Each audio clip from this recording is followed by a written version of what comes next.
morning, everybody. Good morning. Or good afternoon or good evening. Wherever you time are, of day it is. and whenever you're watching.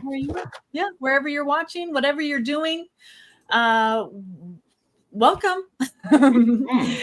This is the RANT with Dr. Zenz and the Saint, and we're here to have a radically affirmative new thought. We're so blessed that you join us to have those new thoughts and all that new thinking. So thanks for being here. Let us know you're watching. There's lots of ways of letting us know you're watching. You can comment right over there, get engaged and participatory. And of course, if you're on Facebook, there's loves, there's likes, there's that share button. That's also so fun. And on YouTube, you get that thumbs up button. Thumbs up. There we go. How are you doing today, Dr. Jonathan? I am doing well. I have just pulled one of my Louise Hay cards that says, and that's just how I feel today. I was like, this is the perfect card for me today. It says, I receive life's gifts with joy and pleasure and gratitude. Ooh, that's nice. A good one today. Yes. Very good. Very good. It's a good day. Yes. A good day. Oh my gosh, little birdie just. Hey, Sherry. Oh. What's that? A little sparrow just ran into my window and then flew away. Oh, but it flew away. So flying away is the good sign. Yes. Yeah. One time. Okay. Right. So we have raptors, birds of prey here. And there was one day I was sitting in my office and it was like this humongous loud bam. And I was like, what the heck was that? And what had happened is there was a mourning dove on the tree out here, and a hawk came down and grabbed the mourning dove, and then it was in such motion that it hit the side of the building, which is the window, and then went down to the ground. And I went and looked up at it, and it was just down there eating away at the mourning dove, the hawk. Yeah. It was very loud and very unsettling in the moment. Yeah. Yeah, which we everywhere. And now we can all move on from that.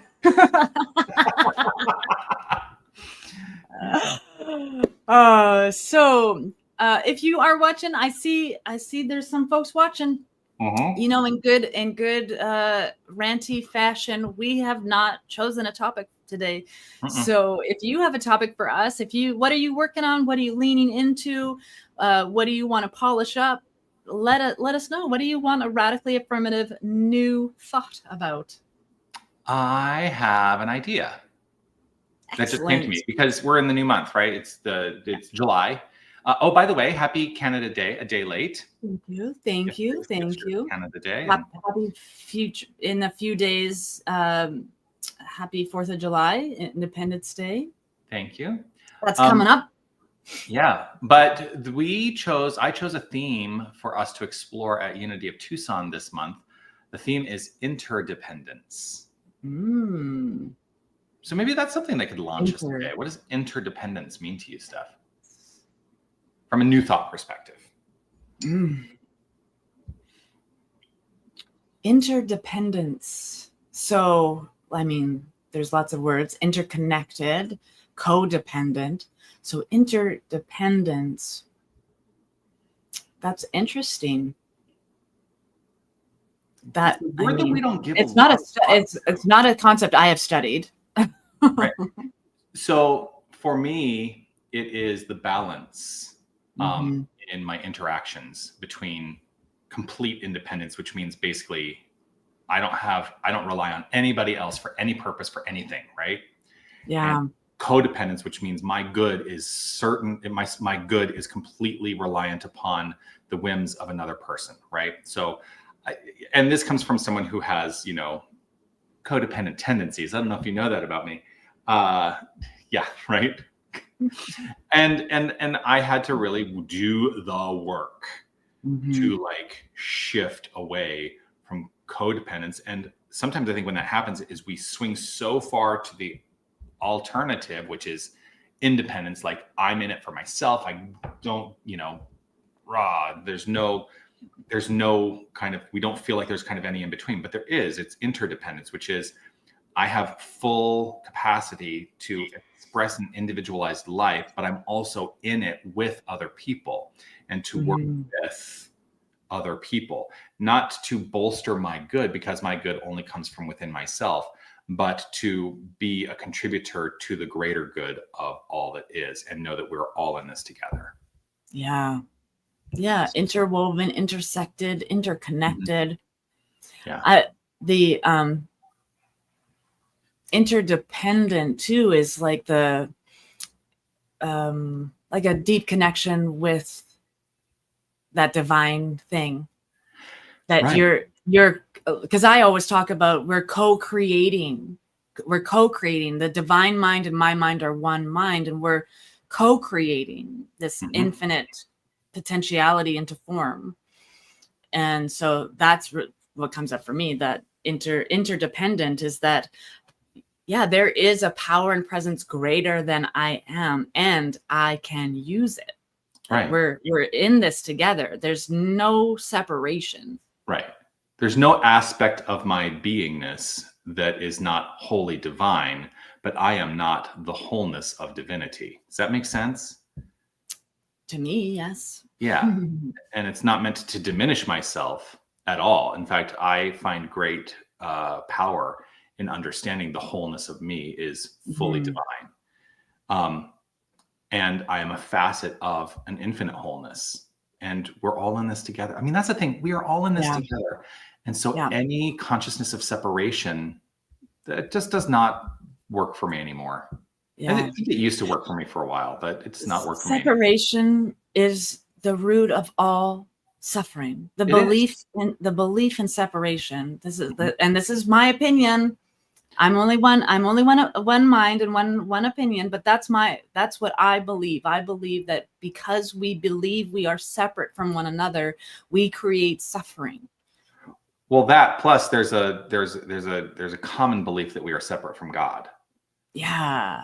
And that is also a root of discord, you know, and that's a fundamental premise, I think, in the New Thought philosophy. I think all the mystics of New Thought have all taught that it is a unified wholeness that we are experiencing, and we just believe in separation, and that belief is the thing that, you know, that does it. That belief causes us suffering. Yeah, us versus them, like competition, and you know what? Like Tammy and I here's some personal stories. Tammy and I went. Yesterday was Canada Day, and I don't do big crowds. I don't like massive amounts of people. I am a very open and intuitive empath, and I need to bubble up for that kind of stuff. And so what we chose to do was go get a nice little iced bevy and get in the car and drive out of town, because there's tons of little communities everywhere. So we chose to drive to Tucson, Manitoba, and because my dream is to live outside of town, like outside of the city. That's where there's endless fields and lots of trees out there, right? But it also, whenever I go to a small town, it's not regret. We were having deep conversations in the car on the way home, because it's not regret. It's reminiscent of a life I didn't live. And because I grew up in a small town, and oh my gosh, I'm this month, it's my birthday month. I'm entering in to my last year of my 40s. And when I was 27, I had these, like, I'm supposed to be somewhere else. I'm supposed to be somebody else. I'm supposed to be further along in this thing called life by now. Where's my 2 kids and my house? And at 27, right? That's because that's the story that society has bought into, that is a normal progression. And so when I go to these small towns and I see like families with small kids entertaining their kids at a Canada Day event, I just get like this feeling of like a reminiscent of what I thought my life was going to be.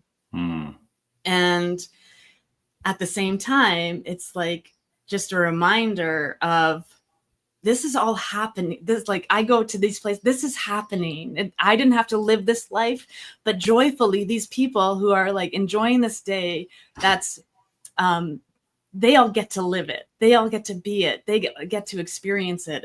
And I just had a different road. So interconnectedness of divine intelligence is that I'm living that life through them because we are one. Mm-hmm. I'm living all the lives I've ever wanted to live simultaneously because we are interconnected. Mm-hmm. We are one thing. Yeah. You know, I've had this idea that I've worked with that since I was in my studies for my doctorate of consciousness studies, right? Since I was in that active educational pursuit, we're looking at all the, like, we were looking at all the theories and the theories by people who are looking at the intersection of quantum physics and spirituality. And, you know, a lot of people who claim that, you know, quantum physics is proving what, you know, mystics of the ages have said, you know, for eternity. And, you know, is that true? I'm still on the fence a little bit, but there are some things that I've come to really deeply consider. And that is, if there is only one infinite quantum field, and that infinite quantum field is the potential for all things that are expressing in form, right? And you know what the catalyst is for what collapses that quantum field into actuality, into expression. There's a lot of talk about that. But that quantum field is not tied to time or space, because space is a construct of expression, right? So there's no time or space in the quantum at all. Yeah. At all. At all. So what exists is only the potentiality. And we, in our experience of life, are simply collapsing that wave into actuality, what we perceive as actuality, for this journey right here and right now. But what that means to me is this. Ready? If it is completely devoid of time, and we are all part of that infinite wholeness, that infinite quantum field, then every life that we have ever perceived to be, every life that we perceive is, and every life that we perceive is going to be, see, that's all tied to time, that all exists simultaneously in the potentiality right here and right now. And I can't language this in ways that are not, you know, rooted in the language of time and space, because that's what we experience. Yeah. But what that means is, Steph, your experience of life is what I might perceive as a past life or a future life or a concurrent life for myself. You know, when everybody says, oh, I've had this past life regression, first of all, I don't think it's a regression. I think it's an opening to an awareness of the infinite. And you know, it's so frequently people are like, yes, and I was Cleopatra or I was William Shakespeare. I'm like, well, the old me weren't we all? It was like, well, the old me would have said, well, no, we can't be that. We can't be that. I'm like, well, no, we were all Cleopatra and we were all William Shakespeare and we were all the people that no one knew about and were never documented, right? That is part of who we are. So I love this idea that, you know, we can experience what we will call past life regression, but it is simply opening to an awareness of the infinite and the journey that we're all on. I don't know what got me on that little tangent. You know, I've heard a story similar to that, like explaining the you know, a man is up in heaven and they're going to send him down like for another reincarnation. He's like, why do I have to? Because you haven't lived all the lives yet. You have to live all the lives. You have to experience all the experiences. That's why we're here. It also reminds me, like, everybody wants to be or everybody's Cleopatra or William Shakespeare. Reminds me of an episode of Buffy the Vampire Slayer when Spike says, Oh yes. If every vampire who's claimed to be at the crucifixion was at the crucifixion, it would have been Woodstock. Like it. So we can't. We're all those things, or none of us are. Right. Yeah, we've got some great comments here. Amy, your opinion is the opinion of thousands of years of Eastern philosophy. Mm-hmm. Awesome. You're speaking truth to my ears. Yes. Opening to the infinite as a new definition of past life regression. Love this. Yes. Opening to the infinite. Absolutely. Yeah. Because it's simply opening an awareness to not what was, but what is. Yeah. And awareness is everything. And we just perceive it on this plane of action in a linear time frame, right? But there is no time in the infinite. So, yeah. Well, and that's another belief I have, is that the only way to travel through space and time is through consciousness. Mm-hmm. I can close my eyes and teleport anywhere because I have a very powerful and magnificent mind. And we all have that. We all have the capacity. I know there's during my healing journey, I was learning about kind of going back in time in my own mind and going back to situations that were hard, or that, installed a trigger or installed a button in me that other people can now press. Just going into that space in consciousness, in my mind. And I wasn't like going and changing the situation. I was, as a time traveler, going to the younger version of myself after that experience and having a conversation of love and support and forgiveness. And those situations that used to cause me so much pain now are just experiences that I have worked through. And I changed my whole history because I could change how I perceive that past experience. Mm-hmm. So fascinating, because the other side of this for me is that is what has made what I will refer to as my compassionate heart even more resilient. Because here's the way I also look at it. If I am part of the infinite wholeness, and we're all interconnected in that infinite wholeness, because there can be no separation, and let's just say your life is my life is your life. Just the awareness of this particular set of circumstances right now is what I perceive as my life, separate from, even though it's not. But it also opens up a greater resiliency in my compassionate nature, because I also have to accept then that any way that someone is being harmed or is in the state of suffering, that is my harm and my suffering as well. And so what is mine to do to alleviate harm and suffering in this world, in this experience? And I see a lot of harm being done to many people all over the world right now. And it really is a call in my own heart to say, what is mine to do in this? And, it doesn't have to look like what people think it should look like. It may not look like me going out and, being on the streets and holding a sign and protesting and, but what is possible for me to do to minimize the ill effects that people are experiencing on this plane of action, and perhaps even beyond, because I don't know what's beyond. I mean, I don't right now have an active awareness of what's beyond, although I have an active awareness that something is beyond, if that makes sense. Right. Yeah. And awareness is everything. Like, I have silly thoughts.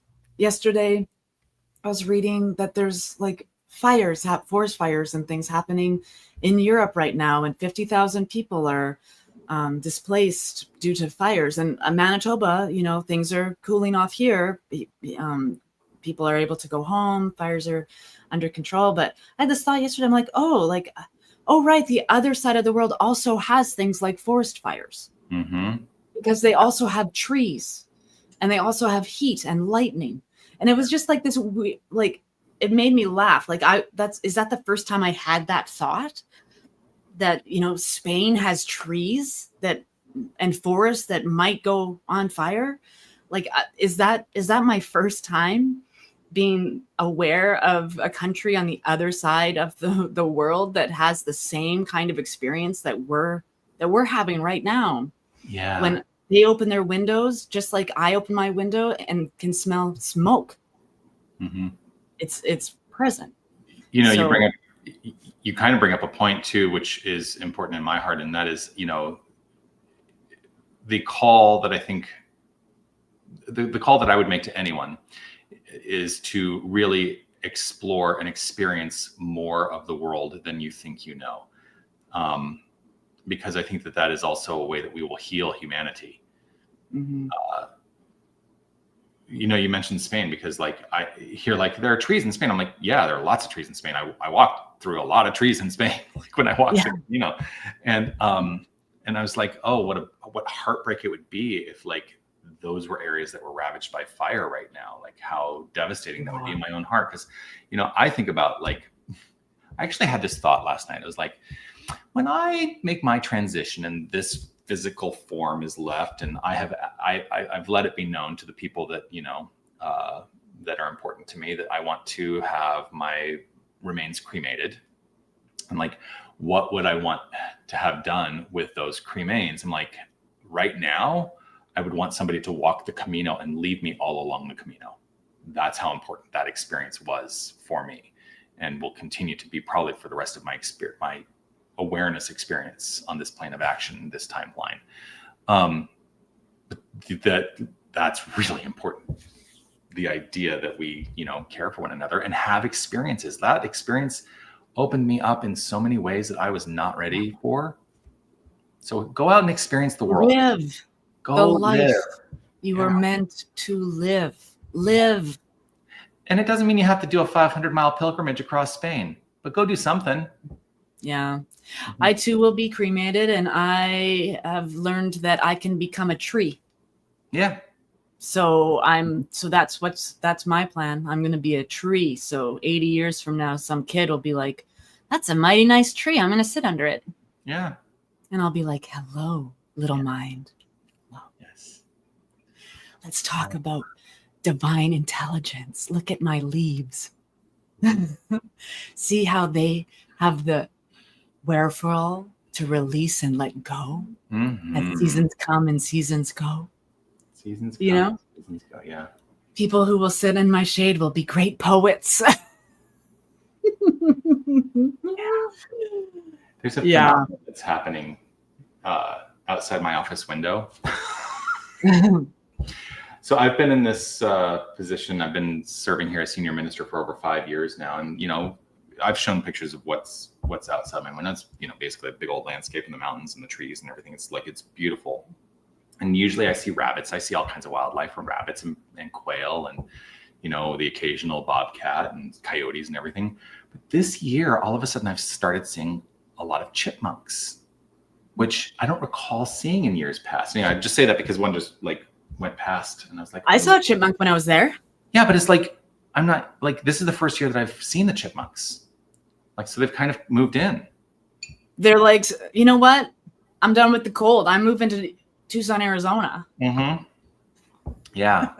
We had a haboob 2 days ago. You had a what? It's a funny word, a haboob. A haboob. Oh. Yes. It's a rolling dust storm. Oh. Yeah. That is a weird word for a rolling dust storm. Yeah, but you can go find video of haboobs, and it's like literally like you can watch like the whole, like all the big old dust thing like roll over the city. Wow. It was wild. Yeah. And we were out in it because that's when my car broke down a couple days ago. We were like sitting there and like, it feels very stormy, and look, there's like a lot of wind, and all of a sudden like we're in the dust storm waiting for a tow truck. We had a huge storm last night. It was like thunder and lightning. Yeah. And it was like right on top of us. It was super close. Yeah. And so Danny, that like nothing really phases her like that. I mean, she's a barky dog naturally, but last night's she saw lightning and was like, what the heck is that? Like, because it was like outside the window, and then thunder was like immediately followed, and it was just shook the house. And so Danny had her first real experience of a big thunderstorm last night, and she was just like, after that first little bit, she was like, oh, I'm just gonna lay down and chill.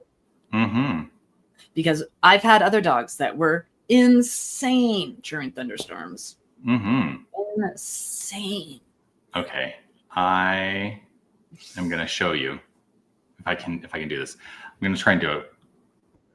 Oh my God. Sorry.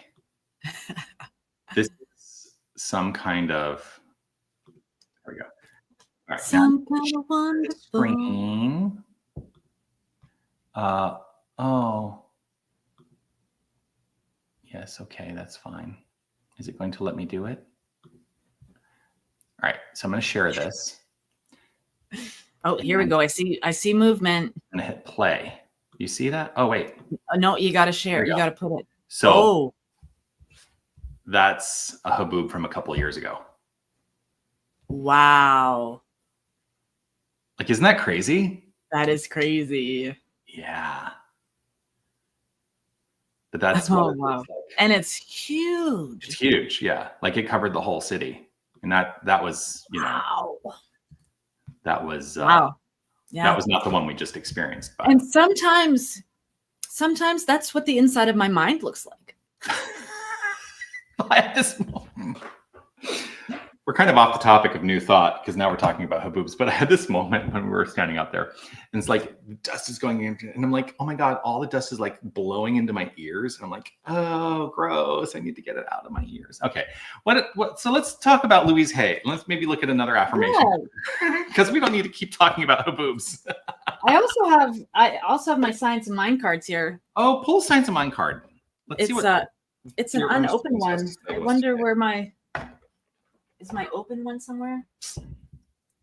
Oh, well, this is no longer going to be a gift. I like to have lots of things. No, it's not candy, Bebe.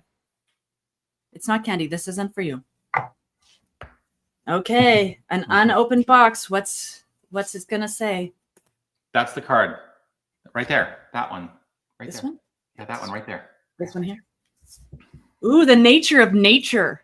The nature of nature. Well, we've been just talking about the nature of nature. And we were just talking about, yes. It's a gift for all of us, Sherry said. Oops, oops. I'm pressing buttons. There we go. It's a gift for all of us. That's right. Yeah. Nature is governed by immutable laws, the ignorance of which excuses no one from their effects. Like from their from their effects. Nature is governed by immutable laws, the ignorance, the ignorance of which excuses no one from their effects. Yes. It's so funny because I know that quote, right? Yeah. Yeah. The ignorance of it. So fundamentally, what that means is, life is flowing forth, rooted in an immutable law that in science of mind is called law of cause and effect. In unity, we call it the law of mind action. But for every action in form, there is a conscious idea behind it, and they are equal. And that's the nature of nature. And so that actually is a statement of adopting a powerful mindset, because we actually have the capacity to make choices that address that law. I mean, it's a fundamental teaching of the creative process, and it's what empowers us in the expression of our lives. But we can either pay attention to it and actively engage it, or we can not pay attention to it and let it, run willy-nilly based on, all the thoughts and the beliefs and the feelings that we have that maybe not so beneficial to our experience of life. But it is excusing no one from the effects. Yeah. The same law was working in my life when I was chronic had chronic depression and anxiety, the same law was working. I was using the same mind that I use today to have a healthy, whole, joyful, loving expression. The same law. I think the trouble with us human beings is that we were blessed with free will as a part of our conscious evolution. The fact that we are conscious and can change our mind, right? Where like I go back to my wild turkeys all the time. Nature, the animals, the creatures, everything already knows exactly what they are. A wild turkey will never be anything but a wild turkey. And so they instinctively know exactly where to go. And they're, their parents, they're a group. It's a group mentality. So you'll never see one wild turkey. there's always more. And our human beingness has created this evolution that gives us both imagination and free will. So that's our nature. It's natural to be using our imagination. It's natural for us to be who we are called to be. Because there's only one call. This is the form I'm in. This is the nature of me. And I just the thing that has always gotten me in trouble is the fact that I have free will and opinions that differ from other people. And it's there's so many things inside of us that are a natural thing of being a human being, but because we have evolved to be like a social, there's this in New York City and LA, these huge, massive cities, right? Like both of which I've lived in. Yeah. Have combined, those two cities have like the same population as all of Canada. Yeah, I would think between the two cities, there's probably 24, 25 million people between New York and LA. Yeah. So now there is the evolution of human beings have gathered together to create construction forms and societal rules and obligations. But it's our nature to gather together. It's in our nature to be together with like-minded people, and it's in our nature to feel a pull towards something greater, or we would still be cave people. There's something in our minds that it compels us to create, compels us to. Oh, we talked about the word compel. Yeah. Compel for me has an implication of force. And so I like to use the word impel, like there's an impulse. Yes. Right. But it's like human beings is a species. We are an animal. And so in that same nature of things, the ants know what they're doing. The bees know what they're doing. The wild turkeys know what they're doing. There's got to be something in us that knows what our natural state of being is. And we know that for ourselves because it feels natural. It feels better to be doing that thing than to be resisting it, right, or to be putting it off or to be avoiding. We have as a species of thing that is created from the same soil and air and water that everything else is. That's in us. Stardust and water and a trillion years of moments intertwined so that Jonathan and I can be sitting here ranting about something again today. Right. Right. Oh, here we go. Sherry says, it is our natural state of interdependence. Yeah. So there's something that came up for me as you were talking, because fundamentally so one of the things that we tend to do in New Thought is we differentiate the human experience from other experiences of the animal kingdom by making assumptions that I don't necessarily agree with, that we are human beings are endowed with the capacity to make reasoned choices. I don't think we're the only ones, but let's just say that for a moment that is. Oh, we're not the only ones. We're not, but let's just say for a moment that is the paradigm, right? There's a follow-up to that quote that you read from that card that I think is in the same area, which is this. But I'm going to pose it as a question because it's a question that actually comes up on basic Science of Mind 100 classes. True or false, Steph? True or false? Trained thought is far more powerful than untrained thought. True. Now, I want to be really clear. We can totally get into a semantic argument here, which is kind of what it usually leads to. But why is that true? If all thought creates, here's the thing. If all thought is creative, how can trained thought be more powerful than untrained thought? Well, now that you've prefaced, I would say that it's not more powerful. I'm just aware of it in my life working. So that would be the difference, because you guys can't see my past, but I have seen it. And so, it is easier now to get through hard things or to get through the muck and the mire, because I have tools and have done work at chipping away all of the install buttons that have been placed in me. So now, it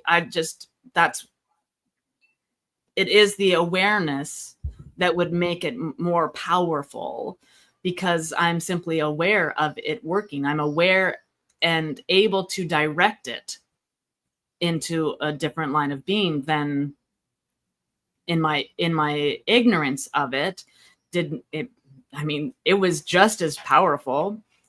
I have given myself hives with a thought, right? So it was just as powerful. It's just that now my awareness is precious.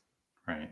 And so my awareness of my thought, awareness of the training I have under my belt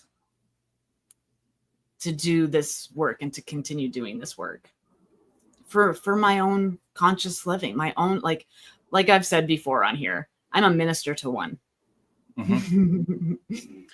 It's my consciousness means everything to me, and I will continue to train my mind and have deep thoughts and have beautiful conversations and unpack things until my last breath.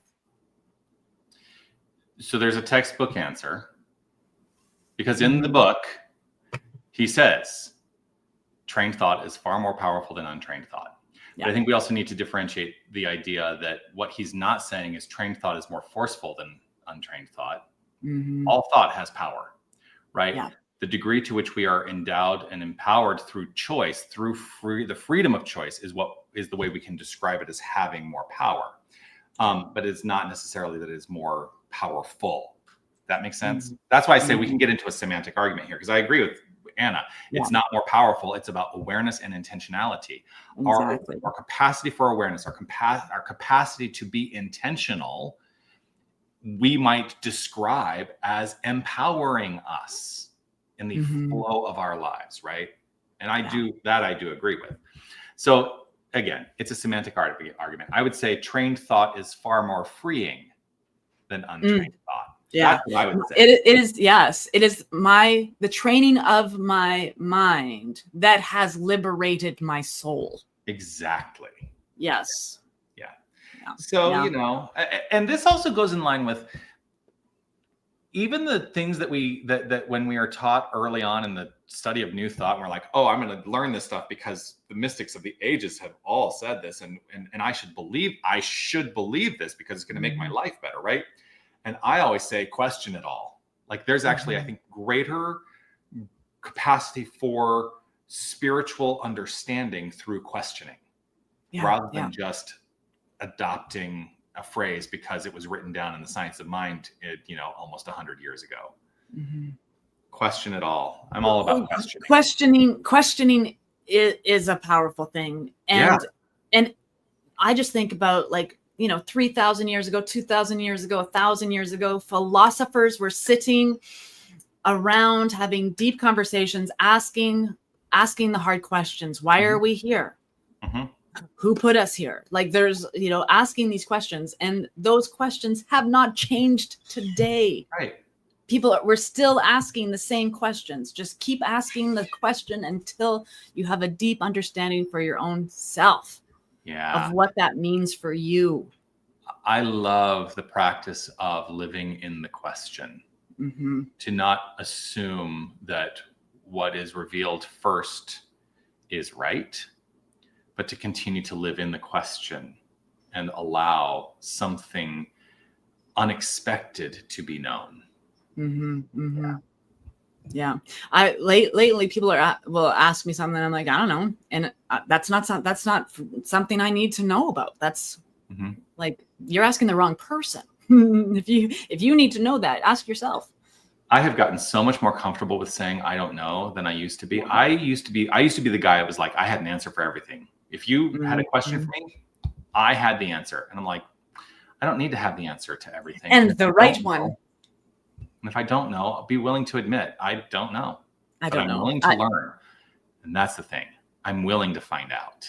Yeah. I'm willing to learn. I'm willing to know new things. And I would say in the last 3 months of my life is when I have really noticed my comfortability of saying, I don't know.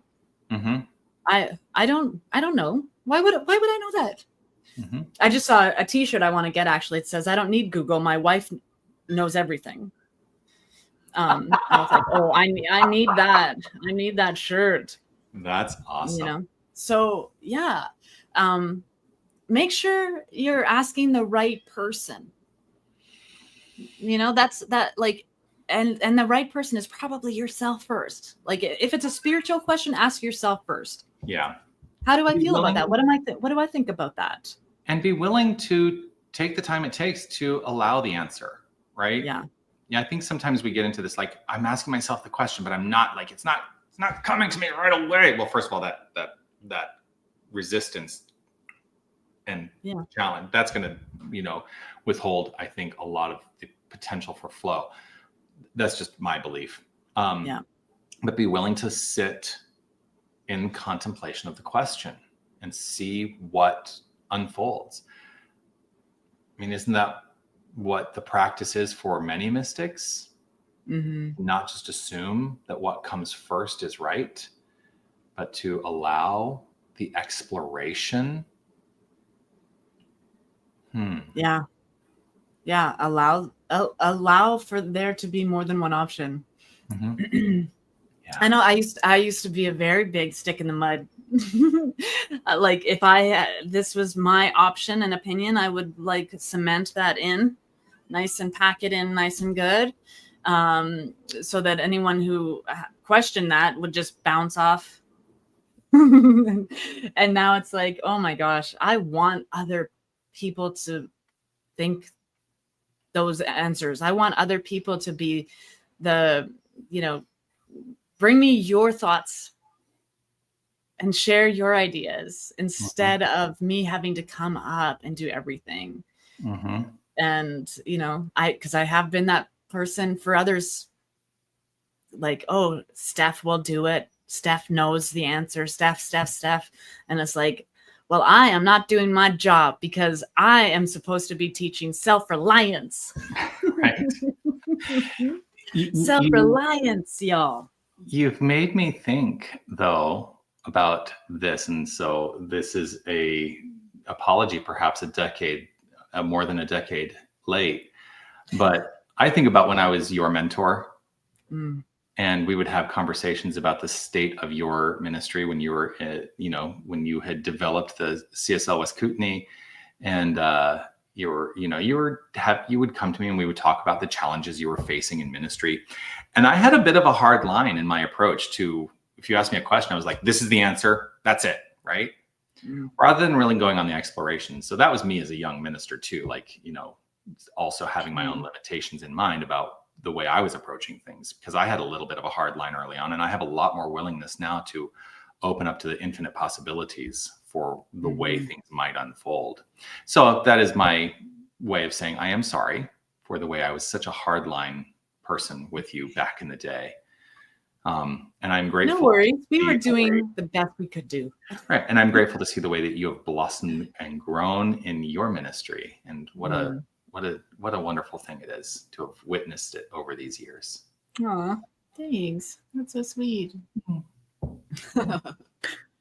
Yeah, I love, and a part of that philosophy now for me is that, my mantra is love first, ask questions later. So no matter, we're questioning, but like, let's get to the place of love or compassion or whatever it is we're needing.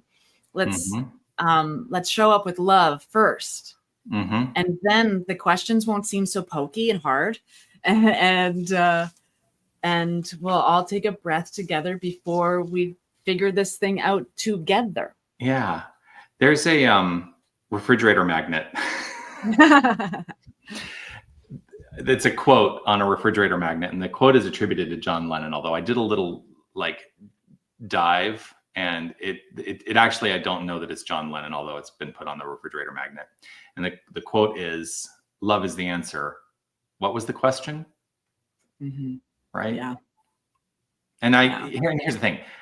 I will happily attribute it to John Lennon because I imagine that is something he would have said, but there's no actual documentation that he actually coined that. So anyway, but I love that. Love is the answer. I have a little song.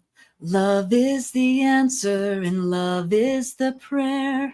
And then I go high and do some weird things, but I can't do that right now. No. But yeah, love is the answer. Love is the prayer. And love first, love always. Love only. It's the beginning of our mission statement. Love only, forgive everything, remember who you are. Yeah, absolutely. So we are looking at, we've got about 10 minutes left. You and I were having a discussion before we got on here. Yeah. About our summer ranting. Yeah. So I'm out of town next week. I'm back to Unity Village. I'm going to be at the Discover Your Divinity retreat next week with Reverends Linda Martello-Whitsitt and Deanne Weir-Morency. So looking forward to that. Really, really looking forward to being. While you're there, ask her to come on a rant. I will. Actually, I absolutely will. So yeah, looking forward to that. So I'm not here next week. And then we were thinking, I'm going to be traveling a lot in August. So we were thinking that maybe we were going to go on hiatus from the rant until September. That's what we were talking about, right? Like a TV production, because we are, we're doing this thing. Our favorite sitcoms and shows always run from, September to May. So that's what we were talking about doing, September to May, and then that'll give us some time to figure out, maybe even make a plan. I know we come to these things and we're like, we don't know what we're talking about, but we always have plenty to talk about. That's the thing. Like, I just trust that we have plenty to talk about. Yes, we always have something. We always have something to talk about. Yeah. But I think that feels like a right and perfect path for us. So I think what we're announcing is this is the last rant until probably September 3rd. Yeah, September 3rd. We may just even put some replays on throughout the summer so you guys can keep being reminded of having radically affirmative new thoughts. But I know that for me, the next 2 months, like July and August, are going to be crazy busy. And it's summer. And in Winnipeg, Manitoba, summer is this big. So I also need to be outside a lot more. And for us in Tucson, Arizona, we're like, it's summer. So we stay indoors like you do in the winter. We tend to stay indoors in the summer, unless we go to the pool, which is which is one of the nice things that we can do. Air conditioning and a big window. I'm set. Yeah. So yes, so that's what we've decided for our well-being, and maybe a more planned out program coming this time in September. I love that for all of us. I love that for all of us to have some good stuff. So it also gives you guys the opportunity to keep emailing us ideas and thoughts you want us to put in. So because if I'm going to set up a whole September to May program with lots of good juicy questions, we want your input still. So let us know what those are. I am going to make a online form for you all to just be able to click in and write out your thoughts, and we'll get a QR code. We'll do all of that. Yeah. And get that out so that you can keep giving us your ideas and thoughts, because we're in this together. This is a conscious collaboration and creating conscious living, conscious community, conscious people. This is my goal, is to be surrounded by conscious people living consciously. Yes. And we can only do that together. We can only create world peace together. We can only create a loving, humane world together. So bring us your thoughts, your ideas, and your good stuff. We want to dive in with it. We want to dive in, and we want to liberate our heart space from any lack or limiting beliefs, any of them, all of them. Yeah. So we can't do that without your help. That's right. So we seek your input. Yep. Yeah. Absolutely. That sounds like a good plan. I'm good with that plan. I'm great with that plan. So yes. Yes. Kudos on a great plan of love. Thank you. Yeah. Yeah. So yeah, because I usually even take the last few years I've taken even Wake Up Say Thank You is on hiatus in August. So that's happening too. So all of August, even with One Love Awakening, is on hiatus. Yes. Outside of deep soul meditation, because I love meditating and it's twice a month. Yeah. So that keeps going, but everything else goes on hiatus. So it makes sense for this as well. Right. Yeah. And in August, I'll actually be not too far away from you for a little while, because, that's when my husband and I head up to Thunder Bay, his hometown, Thunder Bay, Ontario, which is only about an 8-hour drive from you. It is only an 8-hour drive. Don't think we're going to make it to Winnipeg, though. Sorry. Kind of not in our plan right now. That's okay. But you never know. You never know. Hey, let's take a trip. Well, I know that my future plan involves an acreage with tiny homes on it for all of the people who want to come and chill out. So that's down the road someday. Steffi's retirement spiritual retreat center. Okay. Sounds good to me. So yeah. Count me in. Yeah. Awesome. Okay, everybody. So all right, that we did just spring that on you, but there's ways. If you're in Tucson area, I know there's lots of ways that you can connect with Dr. Jonathan. One Love's online, so lots of ways to connect with us. Yeah. I do want to let you know, if you're in Tucson, we actually have at 6:30 tonight here at Unity of Tucson. It's an in-person experience. We're going to have some sound healing, led by Dee Brady, and come relax, meditate with me, because I will be there and I'm looking forward to it. Yeah. Awesome. That's great. Nothing going on over here. Nothing. There's lots going on over there. You are radiating light. That's a lot. I am. Yeah. Today, there will be meditating, and there will be prayerfulness, and there will be joy and play and gardening. Who knows the possibilities that are yet to unfold before me. And so it is. Yeah. So, okay, everybody, we love you so very much. We're so grateful for your presence, and we'll see you back in September with an amazing and awesome program of great radically affirmative new thoughts. Yeah. Yes. Bye, everybody. Bye, everybody. Lots of love. Be awesome.